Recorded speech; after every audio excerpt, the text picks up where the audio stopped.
Hey, everybody, this is Ken Tucker with Changescape Web. Welcome to this episode of the Marketing Guides for Small Businesses podcast. Today, I'm joined as usual by the mysterious Mr. P, Jen, and Ian. So, hey, Paul, how you doing? Hello. Today, we are going to be talking about something that maybe some of our watchers and listeners don't really do much with yet, but it's a really important element that I think you need to look into for your marketing, and that is the use of landing pages. Landing pages are specific types of pages that are created for specific purposes. So we're going to kind of unpack that today and talk about the key elements that you should consider when you're using landing pages, when to use them, how to use them, what should be on them, those kinds of things. They play a critical role in conversion, and as such, they warrant different design considerations than what we talked about a couple of weeks ago when we talked about the homepage design. Some of it may be very consistent or very much the same, but there are different considerations. Really, landing pages are all about getting your visitors to take action. You want to keep them laser focused on that action. And so we're going to discuss what a landing page is, what should go into it, and how to create good landing pages. So welcome, guys. Ian, I'm going to start with you. When should you consider a landing page? And maybe even before we get into that, should we talk about what a landing page is? Sure. They combine well, those two discussions. So a landing page is a web page, and it's usually designed, just as you said, with one purpose in mind.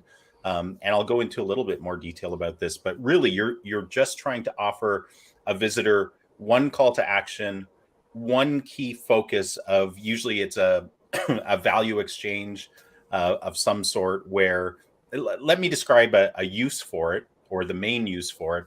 And I think it'll become clear. So usually landing pages are used, and it's a best practice to use them for advertising. And the reason is that when you draw someone through an ad, you're presenting them with a very specific call to action. For example, you may be a real estate agent and you may be offering a seller's guide or a seller's checklist that will help them prepare their home to sell it. And so you're offering them something of value. You want them to come to your, your landing page. You want them to understand clearly from the ad and then the landing page what it is that they would get. And you want to make it super easy for them to act on that. So you don't want a nav bar like you would normally have on your website. You want one call to action, which is, yes, I want the PDF download. I want the checklist. I want the ebook. I want the free webinar, whatever it is you're offering, the value exchange.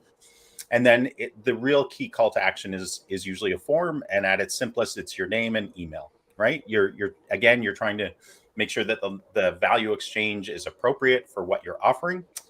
And so landing pages have one single call to action.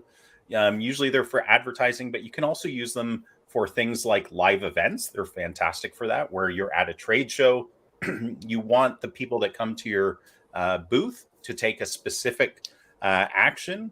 And so a landing page is fantastic at that. And you can customize the landing page specifically for that event, which obviously creates continuity, because that is the key of a landing page. You want continuity from the ad or the place that they first get introduced to it, into the landing page, into the call to action, and then what happens after that.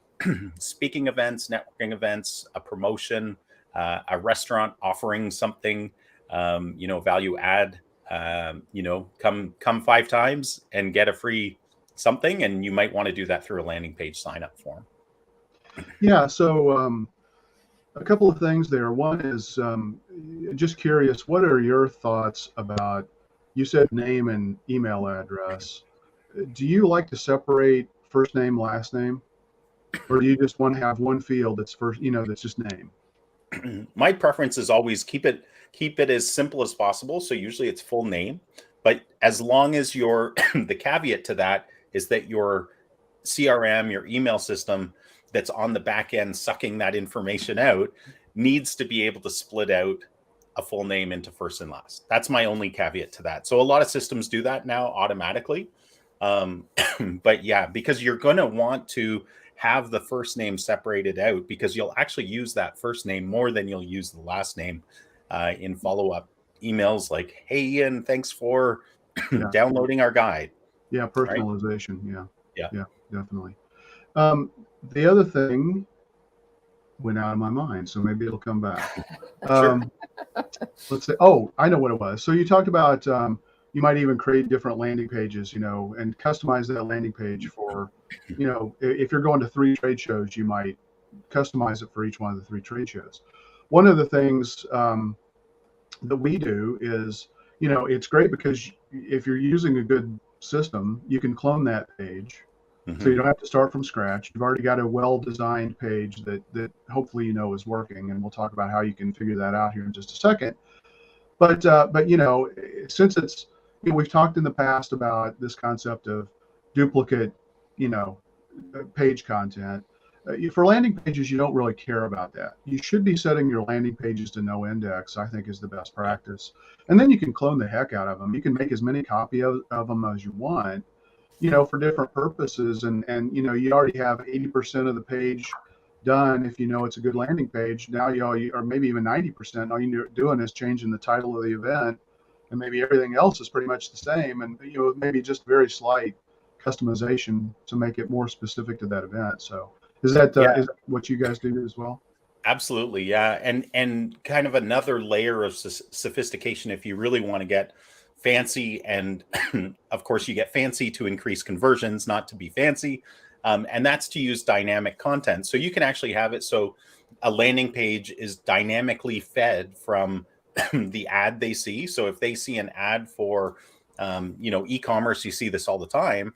If they see an ad for Nike Air Jordan, whatever the latest shoe is, when they click on that ad, it can actually use one landing page and present dynamic content related to that specific product. And of course, you can do that with other types of businesses as well. If you had multiple, lead magnets, you could do the same thing. It's just, does the sophistication, is it easier to clone the page, or does it make more sense to do the dynamic content? But there's kind of different levels of sophistication you can go to, for sure. Well, and also the cost. Yeah.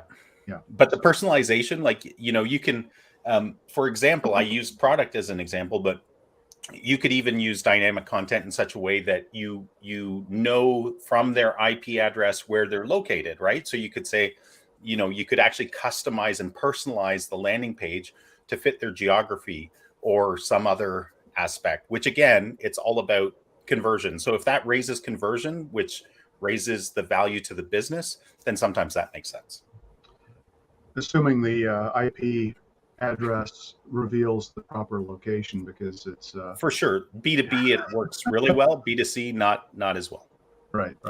So Paul, let's move to you. How important is it that the landing page has a clear message and a clear call to action? Ian kind of talked a little bit about this, but I really want to drill down into this. And also Ian did talk a little bit about navigation. Just talk about your thoughts in terms of what navigation, if any, should go on a landing page.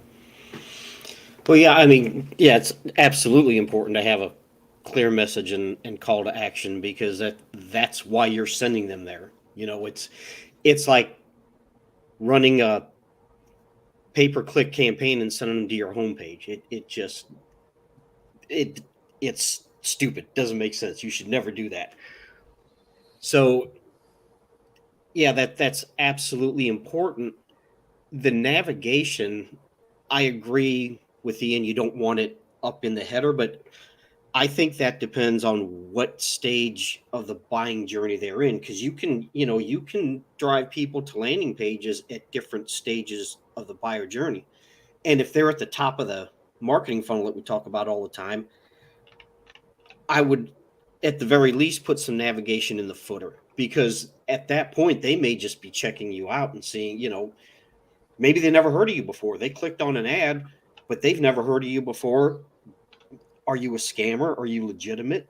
So provide them like Ian said, you may not want it up in the header, but people are used to scrolling. So put some navigation in the footer so that they can go look at your website if that's where they are in the buyer journey. Now, if you're at the bottom of that funnel, I would probably not have any navigation at all, because at that point they are they're ready to make a buying decision and you want them to take action. So you're definitely going to have different landing pages for different stages of the buyer journey. And like I said, if they're at the top of the funnel, then I would put some navigation in the footer at least. So, Ian, you said one call to action. What do you guys think? Is one call to action? Well, now when you say one call to action, On a particular landing page? well, I would put the call to, I think what Ian meant was call to action to do one particular thing. Is that what you meant, Ian? That is what I meant. Correct. Yeah, so I would definitely show up multiple times on the right, page. exactly. I would definitely space that call to action, multiple times throughout the page. Now, one thing I know when you were talking about the landing pages and setting them to no index, and cloning them, you should also, if you're cloning a page, so let's say you have a page on kitchen remodeling and you clone that and you use that content for a call to for a landing page, and you set that to no index, you should also set the canonical URL, because no index does not mean Google will not crawl it. No index means that Google will not show it in their search results, but they're still going to crawl that page. And if you set a canonical URL, then you're telling Google, okay, this, and Google's not stupid. As much as Google pisses off sometimes, they're not stupid. And they know, they're smart enough to know, okay, this is a landing page. Here's the canonical URL. We're not going to index it, and we're not going to look at it as duplicate content. What's a canonical URL for our listeners? Okay, that tells Google, like I said, okay, you have a kitchen remodeling page and you clone that and make some changes, do different things, and you use those for landing pages. What you're telling Google is the canonical URL, this is the original source of the content, and that's what you should use in your search results. And the no index tells Google, don't index this page, don't show it in your search results, but here's the original source of that content. Okay, cool. Jen, let's go to you. So one of the great things about landing pages is that you can, like we said, if you design them right and you have the right tool set, you can make copies of these, you can clone them, or you can, do a variety of different things. There's this concept we talk about in the world of marketing called A/B testing. Can you talk about what that is and explain what A/B testing is? Yeah, sure. So I've got A/B testing prepared, and then some of the different elements that you could A/B test on a landing page. So A/B testing refers to, and it's a neat thing we can do in marketing, and you can do it pretty quickly as well. What it refers to is this page going to get more response, or is that page going to get more response? And by changing some of the content, either videos, images, copywriting, colors, layout of a landing page, sometimes one will garner more response than the other. And it's a way to figure out which one will get the most response. And then that is the one that you would use for your real campaign. So A/B testing, just because you can do it doesn't mean you should do it. And we do this a lot when we're getting started with email marketing. I know that's kind of a separate topic. But the thing is, kind of like any survey or any polling of people, you have to have enough traffic, enough audience to make a difference. So if your landing page is getting pretty low traffic, having an A/B test might not be the best thing to do. You want to do that where you have a significant amount of traffic, so that the difference really is apparent to you. So A/B testing, it just, is it version A that we're going to go with, or version B that we're going to go with? And the thing is, when you're doing this kind of testing, you want to change just one element at a time per test. Otherwise, if you're changing the image and you change the color, and then say your A test outranks your B test, you don't really know, was it the color change? Was it the image change? What was the element that really worked for us? And so there's 5 elements on a landing page that you can change. And again, you want to change them one at a time. And here they are with some examples. So number 1 would be headlines. So just like when you're writing a blog post or an article, you can come up with a few different headlines, and some are more catchier than others, and you want to test that as well. So you would put up one landing page with one version of the headline, one landing page with another version, see which one got the most response. Whatever gets the most response, that would be your winner. Number 2 would be calls to action. So what is it that you're asking the person to do, and where is that call to action placed on the landing page? So, you pick up one for version A, one for version B, test that out, and see which one is the winner. Next element you can change or test would be images. So either the actual images could be swapped out, the size of the images could be swapped out, whether you're doing color, black and white, that kind of thing. That would be another element to try. Number 4 would be testimonials. So any kinds of great reviews and testimonials from your clients. How you would test that is one landing page would have the testimonials and one would not. So the test there would be, does that third party sort of validation, does that help your audience take the next action that you're after? And then the last one, and probably one of the hardest things to test, is landing page copy. And I just say hardest thing because when copywriting is done well, it's probably like when art is done well. You just think, oh, I could have done that, right? Yeah. You read and everything flows together and makes sense and sounds on brand. But as anyone knows who has written it, it's tough. It's a real skill, and worth investing in to get a real copywriter. So what you'd want to test is copywriting A and B. So how do you test that? Perhaps there's a lot of copy to a little copy. Perhaps there's more humorous copy to more straightforward copy.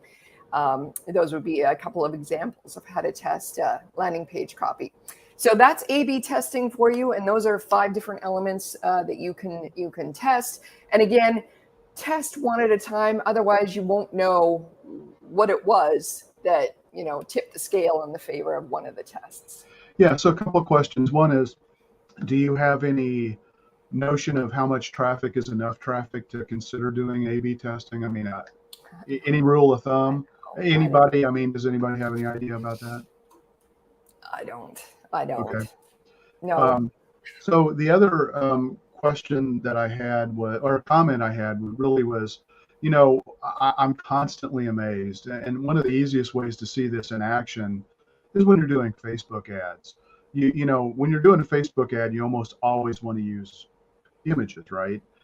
Because the images are going to be things that are catching people's attention. I'm constantly amazed when I pick images that it's like, man, I think this image is just going to nail it. This is going to be the top performer. And then I watch the performance of the ad over time, and it's like the image that I personally thought would kill it is the worst performing one, and it's or a poorer performing one than the top one. And so, it's fascinating to see. Don't, use science to the extent that you can to remove your personal bias and your personal preference, because unless every customer you have or client you have is exactly you, it's not going to perform the same way, right? So yeah, you know what? I couldn't agree more on that, and we see that in other areas. Much like if we're looking at traffic for blogs and articles, it's 9 times out of 10. It's always on our sites, on our client sites. It's always the one where the client is like, "Really? What's so interesting about that article? Oh my God!" Right? And it's the best performing one, right? yeah, So it's fascinating stuff. Ian, how about this? let's talk about UTM codes.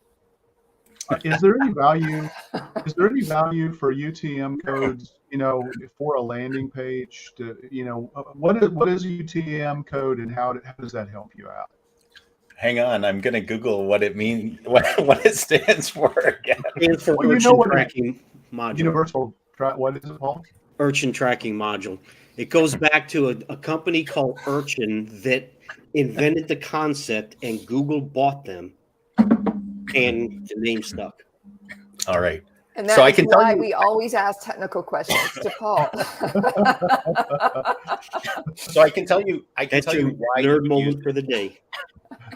That was awesome. I actually Googled it while just before you started talking, and I'm like, I thought it was universal tracking module, but it's urchin because we're tracking urchins. Everybody knows, Yeah. in the ocean.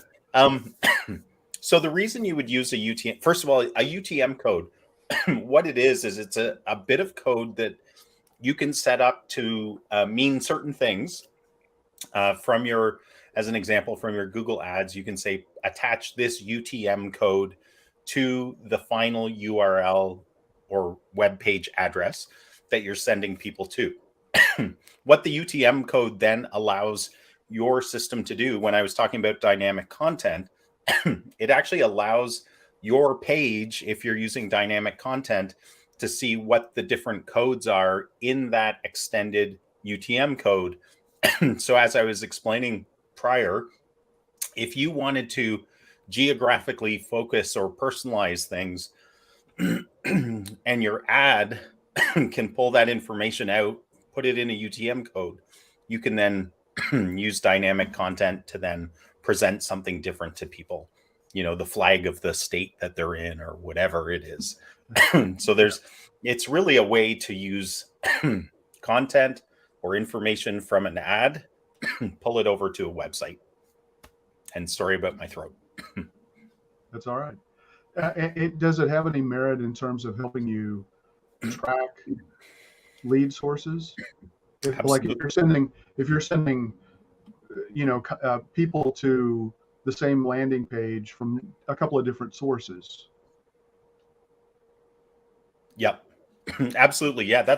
As an advertiser, that's one of the main uses we use it for, is we want to know where somebody is coming from. So if we have ads on Google, Facebook, YouTube, whatever it is, the UTM code can include the source, which is very valuable for us for tracking purposes, for sure. Okay. Yeah. All right. Cool. Thank you. Paul might have some additional comments about that too. Well, I put a UTM code example in the chat. Oh, okay. Cool. Oh, really? And so, yeah, it lets you, there's some standardized things you can track, sources where it came from. Medium is like, was it in the example, was it an email? And the campaign is whatever you're calling the campaign. And the content that's usually used to track, like, your call to action. Was it at the bottom? Did they click on a button at the bottom? Did they click on a button at the top? If you have a contact form, if you have two contact forms, was it the one at the top? Was it the one at the bottom? That's getting rather sophisticated to track that. But yeah, the UTM codes, it tells you, it helps you know where these things came from, what the source was, what the campaign was. If you're running two different campaigns or three different campaigns, and you're A/B testing those campaigns, that UTM code will tell you which campaign is performing the best. And you can even have it apply the transfer in what search term somebody had entered in order to get that ad, which is pretty powerful. Yes. As an advertiser as well. Yeah. So that's not, it's not necessarily a feature or a function of the landing page, but it's a critical component that, if you have the opportunity and the technical chops to be able to do it, it's going to add real value in terms of helping you track and identify the best performing pieces of your entire campaign. So, Paul, let's get to you. This idea of social proof, or elements of authority, or expertise, are those appropriate to put on a landing page? And if so, you have any guidance on where those things ought to go? Yes, you should absolutely have them on your landing page, because that's, it goes back to, we talk about reviews a lot and how important they are. And especially goes back to where they are in the buyer journey. If they're at the bottom of the funnel, so to speak, and you're on their short list, it's probably less important. Not that you shouldn't have them, but if they're at the top of the funnel, yeah, it's absolutely important, because that's one of the first things they want to know is this company legitimate? Do they know what they're doing? What kind of expertise do they have? What do their customers say?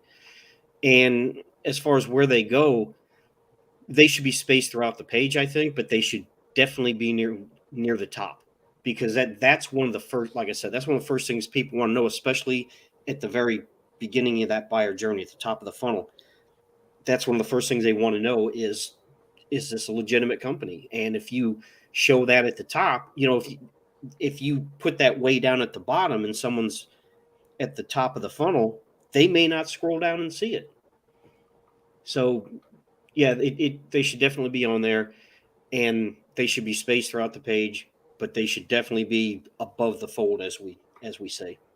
So you mentioned reviews. I mean, are there any other elements of authority or expertise, ways that you can demonstrate expertise on a page? Oh yeah, testimonials, reviews, any kind of Facebook, any kind of social proof. If Well, a what video, about like logos of customers you've done business yeah, with, or yeah, other companies you've certifications? done business with, if goes back to reviews. But if you have a customer did a video testimonial for you, definitely put that on there. Yeah. Obviously, any certifications or key memberships, like if you're a member of a chamber or Better Business Bureau or things like that as well, I think are also good examples of that. Jen, let's talk about something that's I think another piece of content that I think is important to go on the landing page, and that is really kind of the copywriting that addresses the value proposition. How do you write that good value proposition section of a landing page? How do you write it? I know you're a By big typing it, pen and paper. what? No, I'm just Right. kidding. Oh yeah, right. You by the keyboard. Okay. Captain specific. All right. Well, when we talk about the value proposition, so what is your user? What is the person that is going to download or get whatever is on that landing page? Like, how is it going to change their life? How is it going to improve their business? How is it going to improve their situation? And this kind of, when we talk about changing your life and like all will be well, it's a silver bullet. I mean, I'm being kind of funny there, but there is going to be a change or a promise that your user is expecting as a result of using or reading or downloading the content that is available for them on that landing page. So all kidding aside, whether it's, they're fixing something within their house, they're fixing something within their business, they're starting to learn something about a concept for their business or for the client that they don't yet know yet, that is the change that they want to happen as a result of downloading whatever it is that you have for them on that landing page. The importance of having the value proposition there is that's the promise. You're going to remind them how their life will be better, how their clarity will happen, how their problem will be solved as a result of taking the next action. How do you get to that? Now, I know I haven't taken this, full disclosure, but I know, Ken, you're a big fan of and certified within the StoryBrand framework. So it is worth for all the small business owners out there, if you haven't done something like that already, really invest the time in getting very, very clear. And StoryBrand's a good way to do that. Very, very clear about the messaging of your company, the messaging and the value proposition will come out of that work. And it's the kind of thing that it is, the value proposition is the benefit that the customer gets as a result of interacting, buying, downloading some of the content. It should be on the pretty close to the top of the landing page, and it should be reiterated throughout the landing page so the customer is reassured that the next step will promise what you deliver. And that's the other thing too. While we make fun of, your life will change, it'll all be, roses and rainbows. The value proposition and what you're promising has to be something that you really can deliver. If it really is clarity, if it really is the best price, if it really is more information, don't be baiting and switching, don't be over promising. Whatever it is that you can deliver to make that user, that customer's life better, it's got to be tied in and legitimate to what you really can do. Yeah, tied to the specific call to action that you're doing. Yeah, you're right. So for us, we do, we do assessments. We do this total online audit, a presence audit. Or some kind of a website assessment, for example. You want to explain how is that going to be beneficial if I give you my contact information and say, okay, yeah, I want you to do this for me, or even an ebook. I want to get a guide to the exact image dimensions for every social media platform. You want to explain, now instead of having to fumble around and figure out and upload an image and to find out that it looks like crap on the social media platform, now the right size as you're designing it to begin with. So it's going to save you time. It's going to make your images pop. You want to describe all of those kinds of things, as the value in advance, so that they can kind of visualize, okay, yeah, like you said, this is going to provide that transformation. It's going to solve this problem for me. Yeah.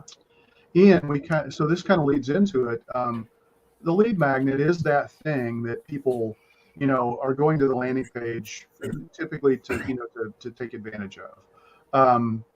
What role does a lead magnet play in a landing page structure? And then also just talk a little bit about the importance of like the title of the lead magnet or the service or the solution that you're offering. Sure. So the role of the lead magnet is a common thread that should be running through your entire campaign, because again, we're talking about specifically the landing page, but the landing page lives in isolation unless there's an ad or social posts or organic traffic being sent to it somehow. You need traffic being sent to it. So the lead magnet is what will actually get you, first of all, traffic to your landing page, because that's going to be the carrot or the enticement or whatever term you want to use. But it's that magnet. It's the attracting factor that gets someone to first click on that ad, to first be brought to the landing page. And then once they're at the landing page, of course, the role of the lead magnet is to get them to act, to exchange value with you, to give you their email address and their name so that you can then nurture that relationship, offer more value, and move them towards through their buying journey to a buying decision, right? That's really why you would invest the time, money, and energy into a landing page, an ad campaign, a lead magnet. Excuse me. The title of the lead magnet is really important. Jen talked about A/B testing headlines and that kind of stuff. The value of what you call this lead magnet has to talk to the person, resonate with them about the value and the transformation that they're going to receive from this piece. And then, of course, you have supporting copy that supports that. But the title, just like subject lines in an email, the title is so important. Yeah. All right, cool. So, Paul, when you're creating a landing page, very commonly you have a form where you're asking people to provide some information as that call to action. What are your thoughts in terms of how much information should you collect? What should you collect? I mean, what is the minimum information you should collect, and how much should you collect, and would that vary based on the type of lead magnet that you're providing? I don't know that it varies based on the type of lead magnet, because the purpose of a lead magnet really is to get their information so you can remarket to them, really.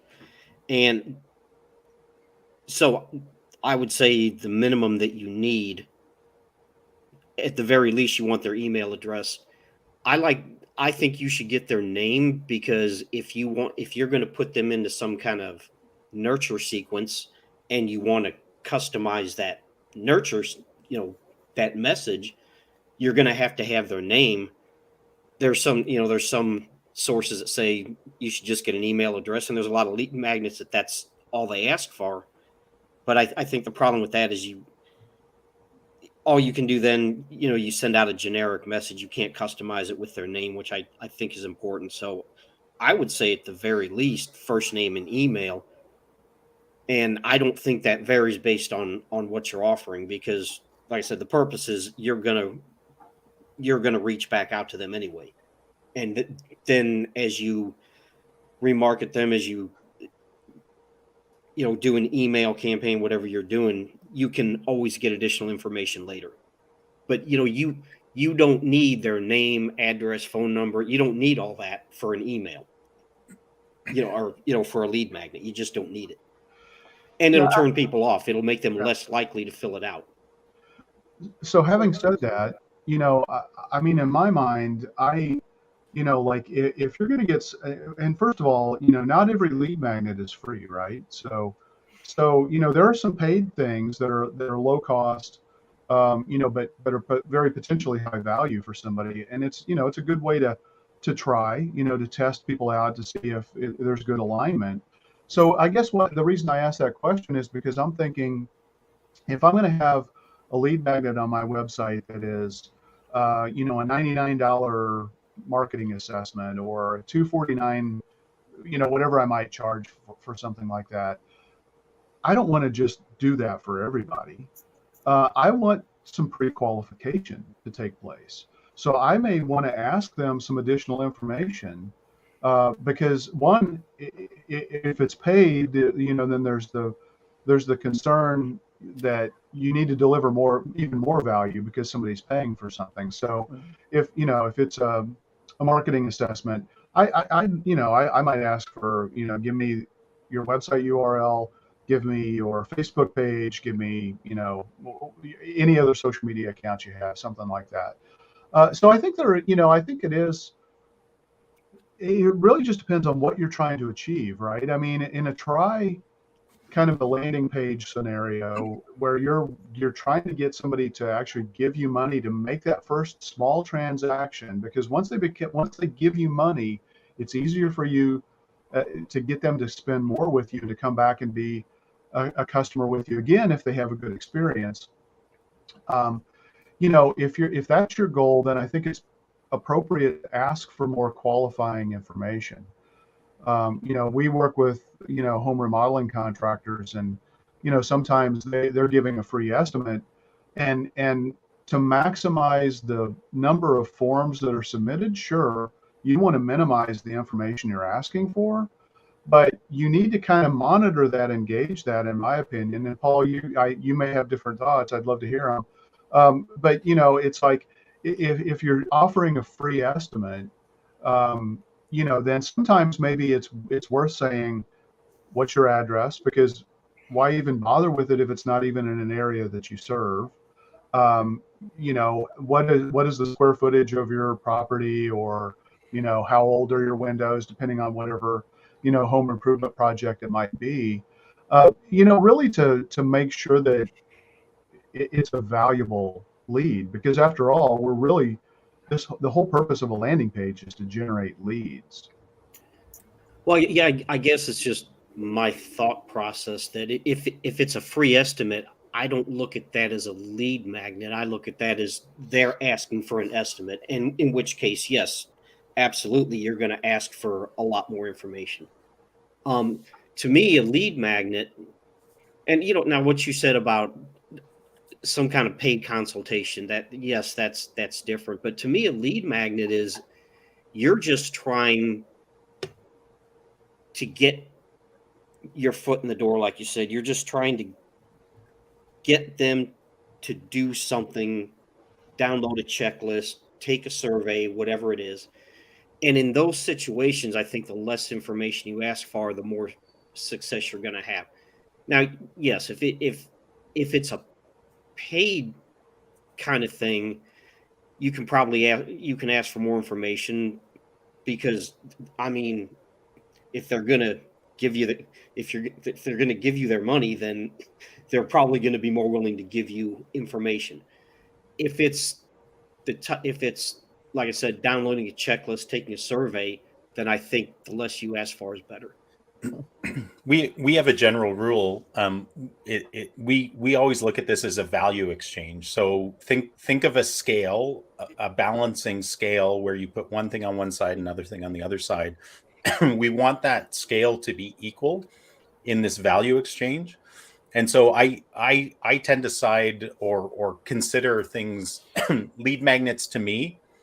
Oftentimes when we present the idea of lead magnets, people are thinking of a downloadable PDF. A lead magnet is an offer. It's anything I can offer as a business to you as a visitor that is an enticement. So for example, the higher the value I'm going to offer someone, the more information I'm going to ask for. Sometimes it's because the delivery of that thing requires more information. For instance, we offer a free local SEO report card. In order to actually fulfill that report card, first of all, the value of it is much higher than a PDF document. But then for us to actually fulfill that service to the visitor, we need a lot more information from them. We need to understand where they're located. We need to understand what the URL of their website is. We need to understand the true name of their business so that we can find it against their Google business profile. There's a bunch of other things that we need, but it's very clear that the value they're going to be getting is very high. So we always look at it as that value exchange. And as you said, Ken, like if you're offering, whether it's a paid or an unpaid audit or consultation or something like that, like we do occasionally, we offer free website reviews, right? And it's huge value, but we need a lot more information from the user. So I would always say ask for the minimal amount of information to get people to act, but as a business you want the maximum amount of information that will help you qualify them as a potential prospect. Yeah.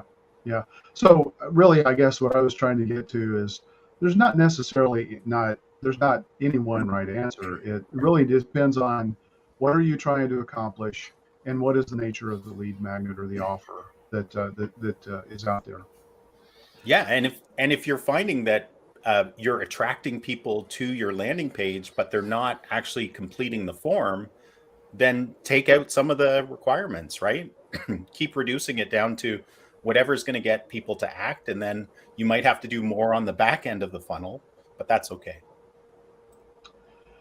Jen, we haven't talked about the value of a custom thank you page, but when I think of landing pages, to me, it's not just a single page. I mean, it's a bundle of pages. Mm-hmm. The thank you page at a minimum.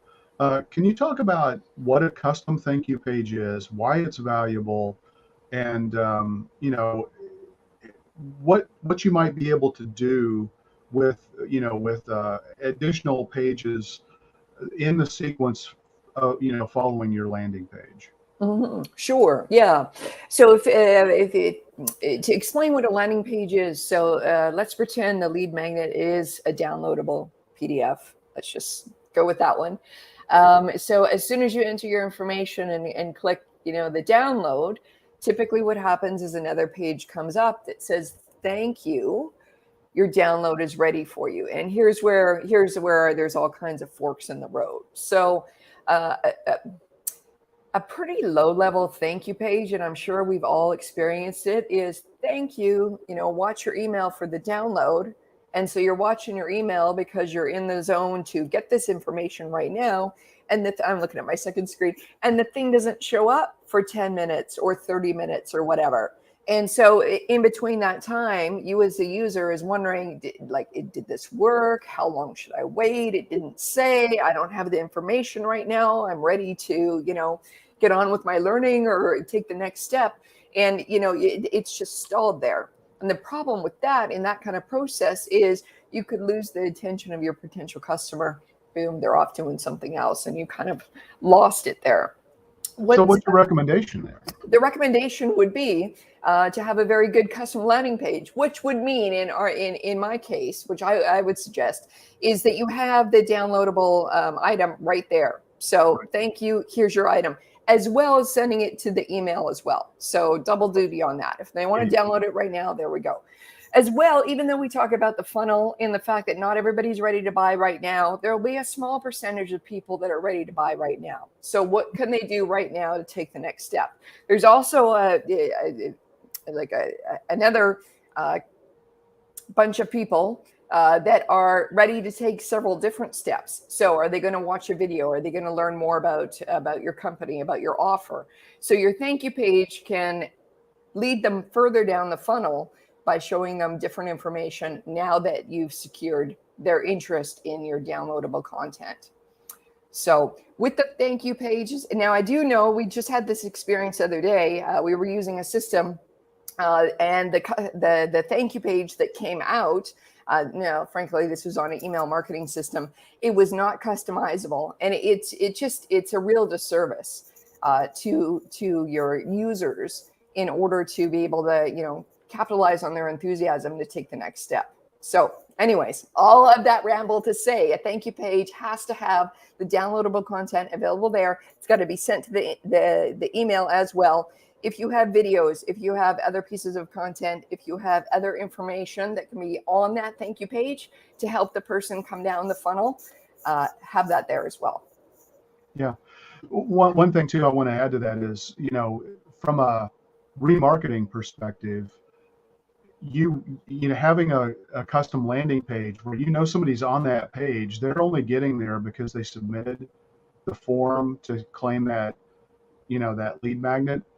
So now you might have somebody who hit your landing page but didn't submit the form successfully, and then you've got the people who did submit the form successfully, and that they did because they're on the landing page. They're on the custom thank you page. So now you can I don't know if I said that right. Anyway, you can target those two different audiences and run different ads to them, because one may have kind of got stalled. Think about an e-commerce. It's like, hey, you put this in your shopping cart, but you didn't, actually make the purchase, and then the others are like, oh, hey, how did you like these shoes? By the way, people who bought these shoes, they also kind of like to go buy socks, or whatever. So it's got real benefits there. I think the other thing too is, like you said, it's a really good way to move people further along through the the buyer's journey.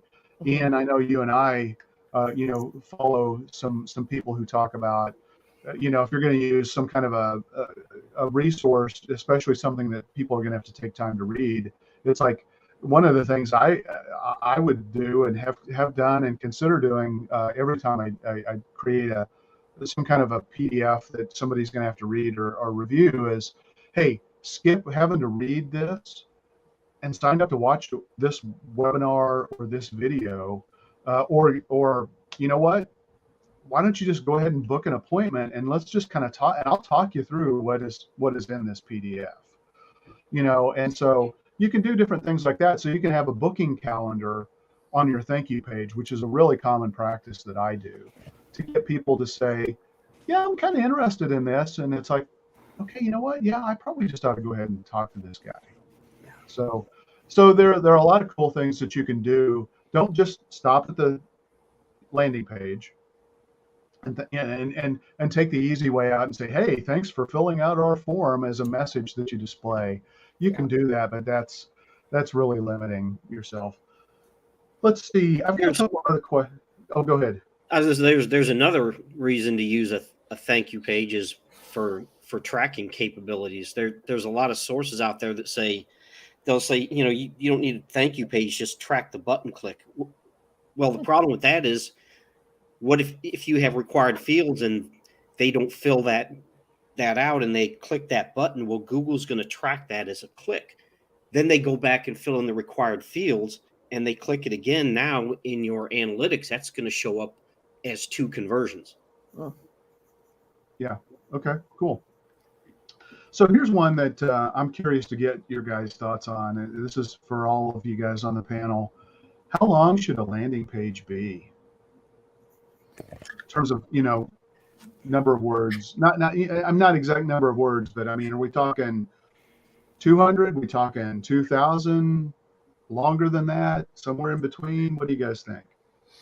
My view is as long as necessary in order to provide the person with enough information to act, right? So again, to me, it's the value exchange. If it's super, super simple and super clear, sometimes a great headline, an image of the lead magnet, and some bullet points of the benefits they're going to get is exactly all they need in order to act, because it's such a low value exchange. But if there's like a higher for a value, checklist, for example. yeah, if it's a higher value exchange, then especially with something paid, like you talked about, Ken, then I think you really need to offer the authority, support, the testimonials. This is I signed up for this. This is the result I got, right? So I think you do need to understand the value exchange, or go back to what Jen talked about with A/B testing. Do a short one, do a long one, see which one converts the best, and there you go. Yeah. Mm-hmm. Jen or Paul, Yeah, you have any thoughts? I agree with Ian. As short as possible. There was a study done recently. As a matter of fact, Ken, I think you sent it to me, that the shorter landing pages actually convert better. But again, it goes back to if what you're offering is a high dollar item, then you may need a slightly longer landing page or additional resources. What I would say is, I would say shorter, but I would say just don't get in the way. I mean, remember how someone got to your landing page. There was an ad or an offer or something enticing, and they have decided, yes, I want that or I want to learn more. And so, stop selling. Give them what they've come for. Yeah. Paul, I think the article you're talking about, if I remember right, didn't it say like kind of the sweet spot was like 200 words? Yeah, I think it was. That blew me away. I mean, Ian, I agree with you. If it's an ebook with a clear value proposition where the title of the ebook and 5 or 6 bullet points tell you exactly what you're going to learn when you get this ebook or checklist, I can see where 200 words or even less can work really well and be super effective. We've all seen, because a lot of marketers wind up buying a lot of different tools, we've all seen landing pages that are probably 10,000 plus words, and so it really does depend. I was just curious if you guys had any insights or thoughts. One last thing. Hold on, I call those the beat you into submission landing pages, because you might have a little interest, and then usually there's a time sensitivity to those ones, right, and they just keep beating it into you, and nobody ever reads the whole page usually. So speaking of time sensitivity, we haven't talked about that. So let's spend our last couple of minutes talking about that. Sometimes when does scarcity and urgency improve the performance of a landing page? If so, what are the scenarios where that might apply? That's an interesting question, because I don't know. I guess if you actually enforce it over time, it can. But how often have you seen something, and I don't know, some commercial on TV where you have to do this in the next 10 minutes or the next 2 days, and then 3 weeks later you see the same thing, and you have to do this in the next 3 days, and you're like, yeah, whatever. So I guess it can, especially if it's a pricing thing and you have a countdown on there, but I don't know. For me, I guess for me it's not going to work. The scarcity thing for me isn't going to work. I think it only works with discount or added value offers. I think for most lead magnets it doesn't work, right? But yeah, it's more for offers for sure. So Ian, like one of the things I'm thinking is, a free teeth whitening, or $50. I don't know how much teeth whitening is, but let's say it's $100. You're doing it for $50. You might want to say, we're only doing 5 of these this month. Mm-hmm. Yeah, and that's legitimate because the business may only literally be able to absorb 5 more of those, but it's valuable to them to do it at that price because they want to get people in the door. Because if they're in the door once, they're probably going to come back over and over and over again. At the lifetime value could be massive. So I think when you think about if the lead magnet is truly an offer, you can say, hey, if you can buy this now and get it at this price, but if you wait until August 15th, it's going to go up to this price. A lot of people do that to launch new products, to get as many people to buy and buy in, just to generate some cash flow so that they can take that cash and reinvest it. So there are a lot of good things to that. And it definitely, I think statistics show that scarcity and urgency do drive action. It just has to be aligned with the right lead magnet, as you said, Ian. All right. Yep. Any other last thoughts, guys? Just one thing that I know we talked a little bit about the buyer's journey, but I just think that's really key for people to understand is that you should have a plan, right? You should understand what your landing page's role is in the overall lead funnel buyer's journey. And if you don't, you're not going to be as successful. So you really need to think through this process of, where in the buyer's journey does this ad, this landing page, this lead magnet, and the follow-up fit, and then plan accordingly. But your landing page doesn't live in isolation. So be smart about how you leverage it. And it can be exceedingly powerful in attracting people to your lead funnel. Yeah. And we've talked about funnels, sales funnels, marketing funnels in past episodes. I just really wanted to make sure we drilled down specifically into talking about one of the most important aspects of that, and that is the landing page. Yeah. But if you have any questions, go back and check, past episodes we've done on, the entire sales funnel, because the landing page isn't sufficient. You've got to have a traffic source. You got to have some kind of a nurture campaign. Really, none of us care. It's like, oh, wow, I got 500 downloads of this ebook and nothing ever happens because I'm not doing any nurture or follow-up. I don't think that's valuable for anybody, right? So, all right, cool. Well, thanks, guys. As always, if you like this podcast, please share it with your friends. Please go out there and review us on your favorite podcast platform, whether that's Apple, Spotify, Amazon, Google, or any of the others that are out there. And we will see you next week. Thanks, everybody.